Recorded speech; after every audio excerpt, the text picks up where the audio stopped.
हिंदी साहित्य की गौरवशाली परंपरा को आगे बढ़ाने वाले लेखक लेखिकाओं में प्रमिला वर्मा जी भी अपना खास स्थान रखती हैं। आज सुनिए उनकी लिखी हुई कहानी कब पिघलेगी बर्फ़। तो शुरू करें कहानी कब पिघलेगी बर्फ़। अंशु उठकर तकिए के सहारे बैठ गई। बरामदे की जाली में लगी ड्रंकन सोल्जर की बेल के छितराए फूलों की खुशबू में अपने चेहरे को भिगोते हुए उसने दूर से आते शब्द सुने थे। माँ कह रही थी, रोहित बेटे बुरा मत मानना, अब अंशु है ही कितने दिनों की, क्या फ़ायदा बार बार जिक्र में उसकी बीमारी सामने लाई जाए।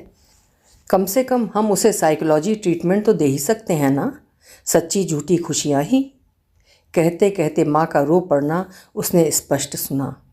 फूलों में अब खुशबू कहाँ रह गई है, वे भी तो बोझिल से दिखते हैं, मानो वे भी झूठी दिलासा देते हैं और उसे दुलराते हैं। रोहित को कुछ वर्ष पूर्व उसने अपनी चचेरी बहन वृंदा के विवाह के अवसर पर देखा था। वृंदा जीजी का वो देवर है और विवाह के समय वधू पक्ष और वर पक्ष ने खूब हंसी मजाक नाच गाना किया था। वधू पक्ष ने वर के जूते चुराकर अपनी जीत दर्ज कराई थी और तभी अंशु और रोहित एक दूसरे को दिल दे बैठे थे। 3 वर्ष तक ये सिलसिला चला था। कभी रोहित किसी बहाने से उनके घर आ जाता, कभी वो वृंदा जीजी के घर चली जाती। अंशु का परिवार एक मिलिट्री परिवार था, जहाँ के कड़े अनुशासन में वो पली बढ़ी थी।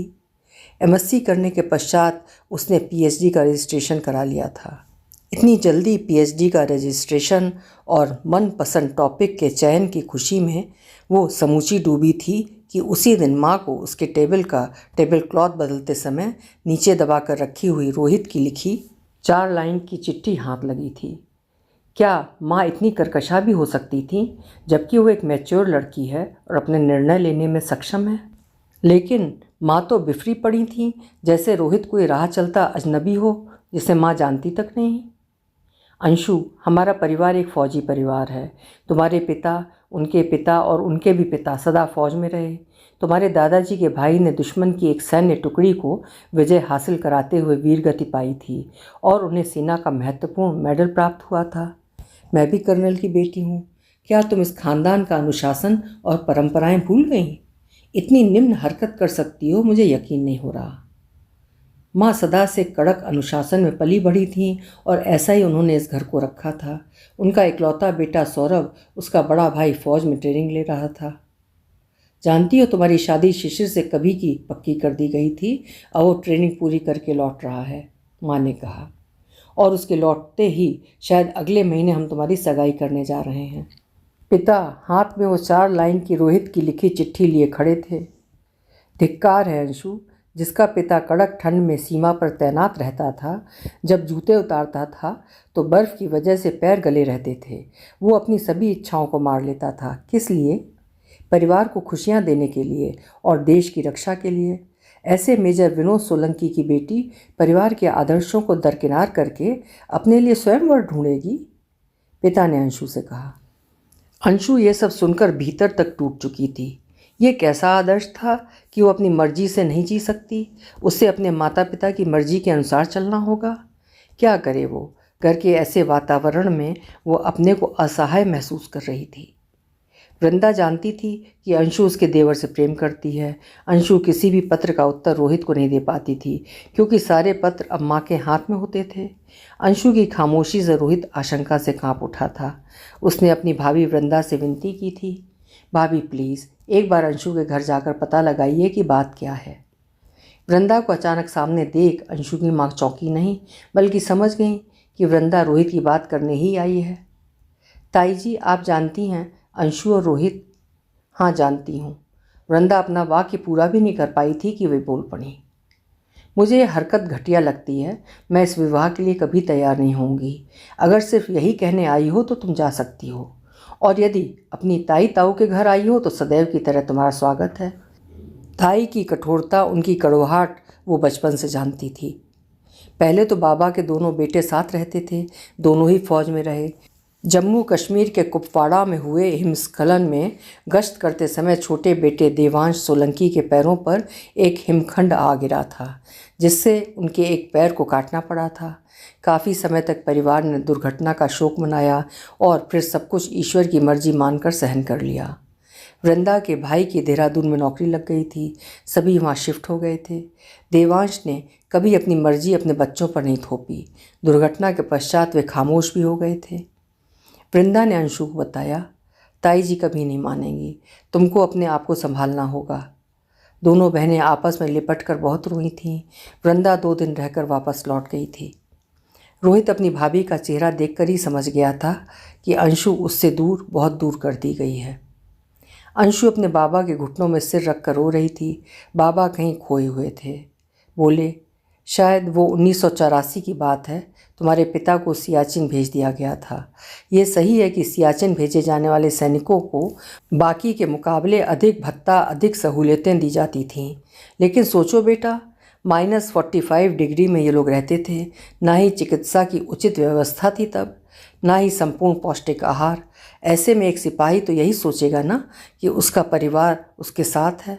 वो जैसा कहेगा उस निर्णय को सभी मानेंगे। बेटा, उसने कुछ गलत तो नहीं सोचा। मेरी बेटी मेरे जैसी ही होगी। ना जाने किन भावुक क्षणों में उसने अपने मित्र के बेटे को तुम्हारा हाथ सौंपने का निर्णय लिया होगा। और जब तुम समझो बेटा, बाबा बोल रहे थे, बिना युद्ध के मौसम की मार झेली है उसने, तब सौरव का चेहरा उसके सामने आया होगा। नन्ही उंगलियों को पकड़कर चलने के वक्त, वो अपनी छाती पर सियाचिन मेडल को लगाते वक्त, क्या उसे अपने घर परिवार की याद नहीं आई होगी? लेकिन परिवार के साथ उसने देश के लिए मर मिटने की कसम खाई थी और भारतीय सैनिकों की बदौलत ही वहाँ तिरंगा फहरता रहा है। लेकिन अब हालात बहुत बदल चुके हैं। तब तो वे लोग ऑक्सीजन की कमी से सांसें भी डर डर कर लेते होंगे। ऐसे में तुम्हारी माँ प्रतिदिन मरी थी, जब सुनती थी विश्व का सबसे ऊंचा -डिग्री का वो क्षेत्र प्रतिदिन सैनिक मौतों को आमंत्रण देता रहा है। और इसी माहौल में तुम लोग पले बढ़े हो। लेकिन बाबा, मुझे अपनी ज़िंदगी जीने की आज़ादी तो चाहिए। रोते रोते अंशु बोल पड़ी। हाँ चाहिए अंशु, लेकिन विनोद नहीं मानेगा। वो किसी को वचन दे चुका है। ये सत्य है कि ये बात तुम्हें देर से बताई गई। शायद तुम पर या अपने बच्चों पर अत्यधिक विश्वास ही उसकी कमी है। शिशिर ने सागर में अपनी ट्रेनिंग पूरी कर ली है, अभी वो असम में है। तुम उसके साथ खुश रहोगी। मेरा आशीर्वाद तुम्हारे साथ है। वो उठ खड़ी हुई। बाबा से बात करना निरर्थक था। बाबा से क्या, सभी से बात करना निरर्थक था। उसके देह मन में सियाचिन की बर्फ़ जमी थी। कब पिघलेगी बर्फ़? घर में मिलिट्री रूल लागू था, कौन सुनेगा उसकी बात? अंततः हार कर अंशु ने परिस्थितियों से समझौता कर लिया। शिशिर अच्छा लड़का है, सीधा और सच्चा, लेकिन वो अपने मन का क्या करे, जो काफ़ी पहले रोहित का हो चुका है। क्या मिलेगा इससे माँ को कि अंशु भी दुखी रहे और रोहित भी? अगले महीने शिशिर के साथ उसकी सगाई हो गई और कुछ ही दिनों में उसका विवाह भी हो गया। विवाह में चाची आई थी। वृंदा ने कोई बहाना बना दिया था, वो नहीं आई। शायद माँ यही चाहती थी। रोहित उसका पहला प्यार था। विवाह के पश्चात उसे रोहित का ख्याल भी मन से निकाल देना था। पता नहीं वो ऐसा कर पाई या नहीं, लेकिन शिशिर की सज्जनता के सामने उसने आत्मसमर्पण कर दिया। बाद में उसे पता चला था कि शिशिर को अंशु और रोहित के बारे में पता चल गया था। यदि शादी के पूर्व उसे पता होता तो शायद वह अंशु के साथ रोहित के संबंधों को लेकर ये जोर भी देता कि यदि उन दोनों का विवाह हो जाए तो गलती क्या है। शिशिर को शादी के 15 दिन बीतते बीतते ऐसा महसूस होने लगा था कि अंशु संपूर्ण उसकी है। लेकिन अंशु तो अभी भी दोराहे पर खड़ी थी। शिशिर हंसमुख था। कठिन परिस्थितियों में भी हंसते हुए जीना उसने सीखा था। शिशिर अंशु को बीती बातों से उबारना चाहता था, अतः हमेशा ऐसी बातें करता कि अंशु खिलखिलाकर हंसने लगती। ऐसे हंसा करो अंशु, मैं हूँ तब भी, ना रहूँ तब भी, शिशिर ने कहा। हंसते हंसते अंशु गंभीर हो गई, मानो हंसकर कोई गुनाह किया हो। उसकी खुशियों में तो ग्रहण लग जाता है। ऐसा क्यों कहा शिशिर ने, जबकि अपनी इस नई जिंदगी को उसने किसी हद तक स्वीकार ही किया था। वो उठकर जाने लगी तो शिशिर ने उसका हाथ पकड़ लिया। अरे अंशु, हर बात को इतनी गंभीरता से क्यों लेती हो? सैनिक जीवन है, कब किस वक्त मौत गले लगा ले क्या कहा जा सकता है? क्यों, मौत क्या सिर्फ सैनिकों को ही गले लगाती है? आम इंसान नहीं मरता? अंशु ने कहा। मरता तो है अंशु, लेकिन मृत्यु हर समय तो सामने नहीं खड़ी होती ना। युद्ध हो या ना हो, सैनिक देश की सीमाओं की रक्षा हमेशा करता रहता है। और ठीक है, समझ गई, तुम नहीं होगे तो भी खिलखिलाती रहूँगी हमेशा, ठीक है? अंशु की आंखों में आंसू थे। रोहित को भूल तो नहीं सकती थी, लेकिन ये समय की मांग थी कि उसे अपनी ज़िंदगी से दूर करना ही होगा। शिशिर वापस चला गया था। ना जाने कहाँ उसकी पोस्टिंग होनी थी, पता नहीं कहाँ भेजा जाएगा वो। बंगलों के सामने बड़े लॉन की क्या हालत हो गई है। ऊंची ऊंची घास उगाई है चारों तरफ, मानो उसके साथ सभी तिल तिल कर मर रहे हैं। चलो अंशु, आज तुमने नाश्ता भी नहीं किया, ऐसे में कितनी कमजोरी आ जाएगी, चलो उठो। माँ की आवाज़ और सामने खड़े रोहित को देखकर वो सकुचा जाती है।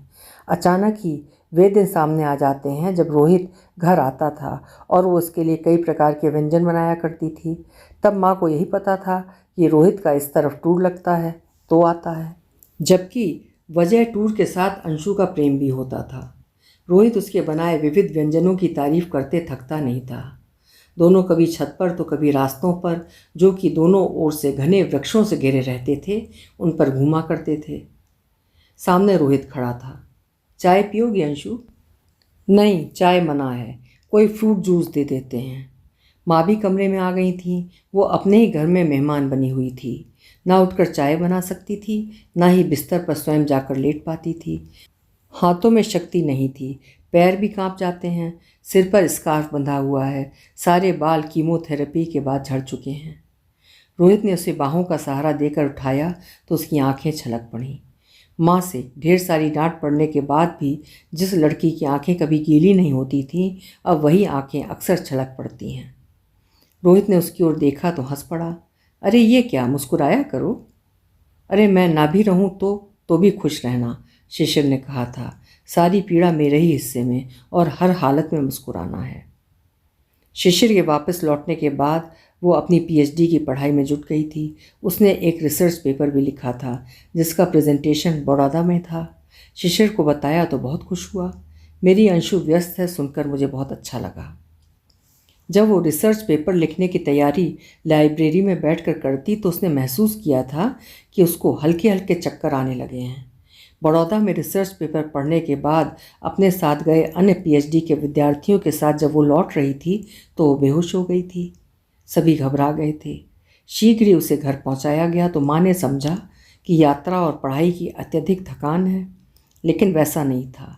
ढेर सारे चेकअप के बाद डॉक्टर्स इसी निष्कर्ष पर पहुंचे थे कि उसे कैंसर इंस्टीट्यूट दिखाना होगा। माँ ने तुरंत उसके पिता को बुलवाया था। सभी जांच के बाद पता चला था कि उसे ब्लड कैंसर है। सुनते ही मानो ज़मीन फट गई थी और माँ थरथरा कर उसमें गिरती जा रही थी। अंशु चाहती थी कि शिशिर तुरंत आ जाए, लेकिन वैसा संभव नहीं हो पाया। शिशिर ये बर्दाश्त नहीं कर सकेगा, माँ ने कहा था।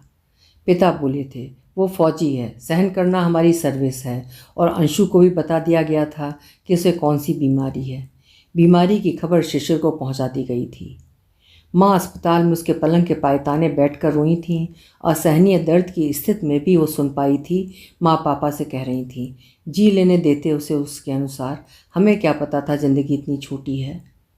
अंशु के जीवन का 26वां बसंत था जो पतझड़ में तब्दील हो रहा था। तो इसे कहते हैं जीवन, बाबा ने बेहद टूटे हुए स्वर में कहा था।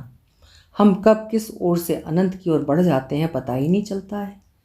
बाबा आज भी अपने जूते की लेस बगैर झुके बगैर बैठे बांधते हैं, और वो इतनी छोटी सी उम्र में ऐसी जानलेवा बीमारी से घिर गई। अब वो समझ पा रही थी कि माँ ने रोहित को क्यों बुलवाया था।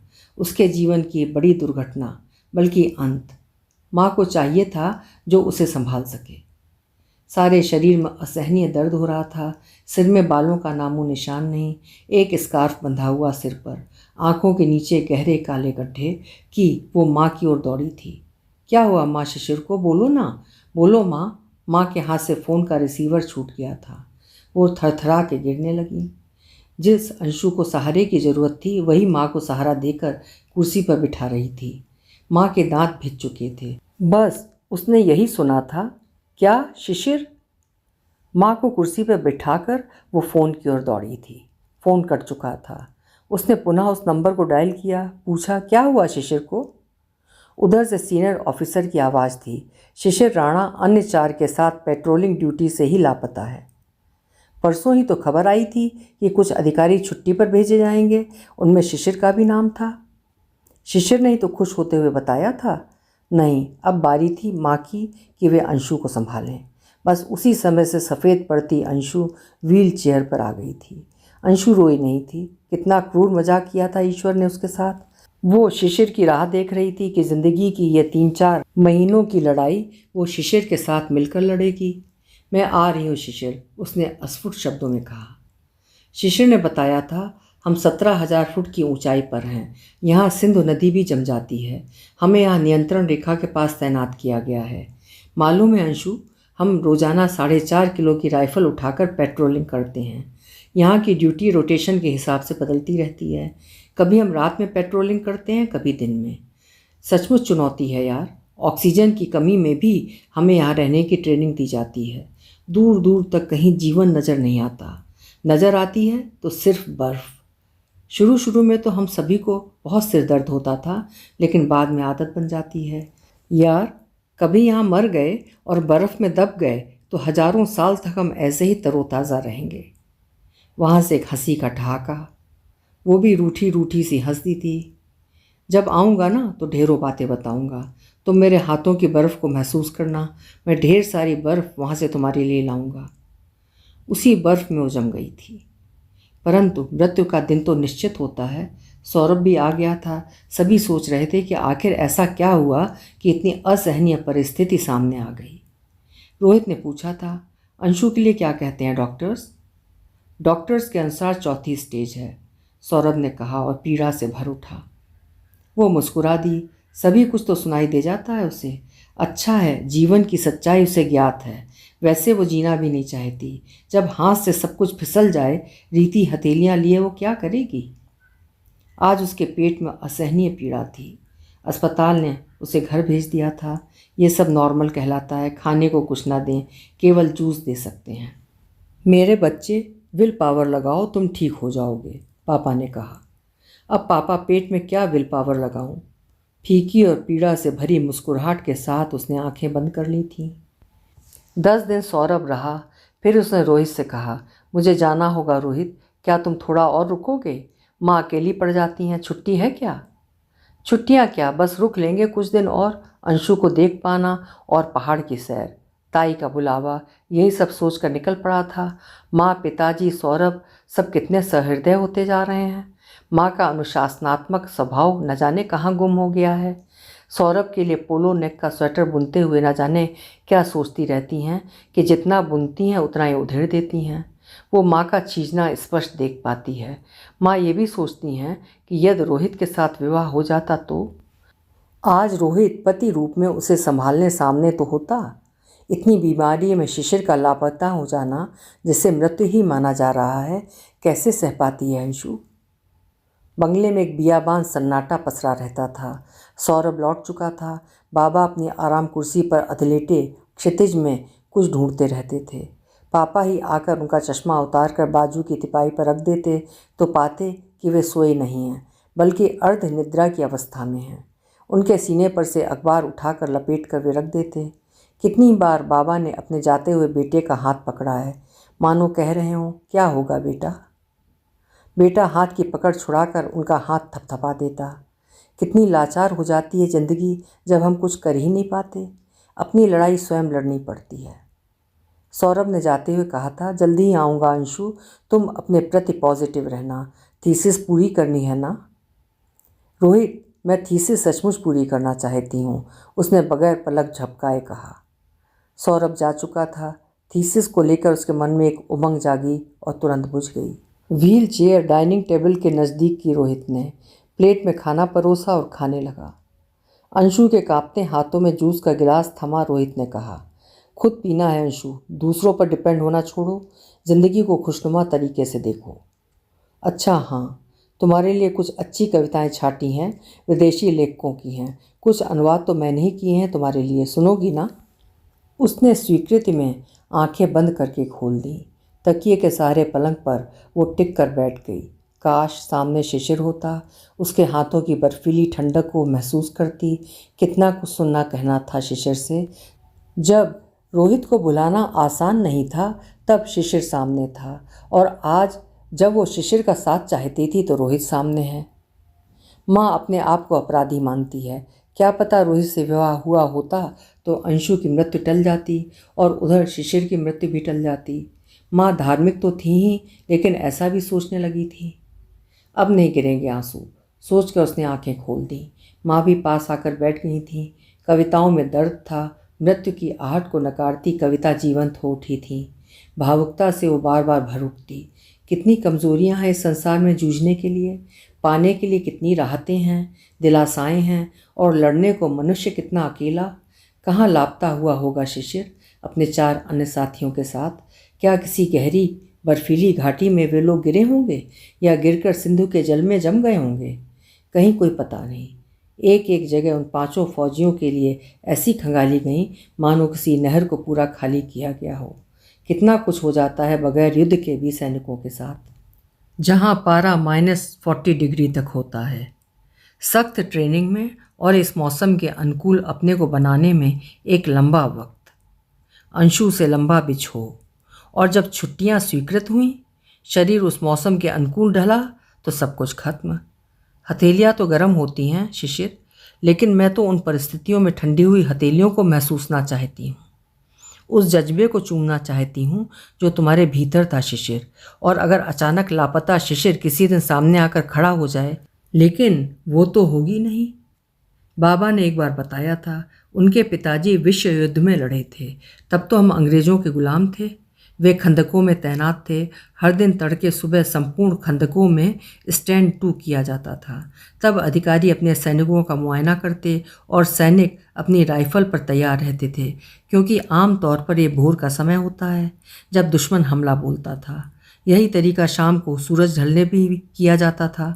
सुबह का नाश्ता इसी स्टैंड 2 के बाद सैनिकों को दिया जाता था। जानती हो अंशु बेटा, महीनों खंदकों में रहते सैनिकों को मनोवैज्ञानिक दबाव का शिकार होना पड़ा। बाबा, ये खंदकें मजबूत होती थीं तब अंशु छोटी थी, इतनी भी छोटी नहीं कि 4 पीढ़ियों से देश को समर्पित इस खानदान की वो बातें भी ना समझ पाए।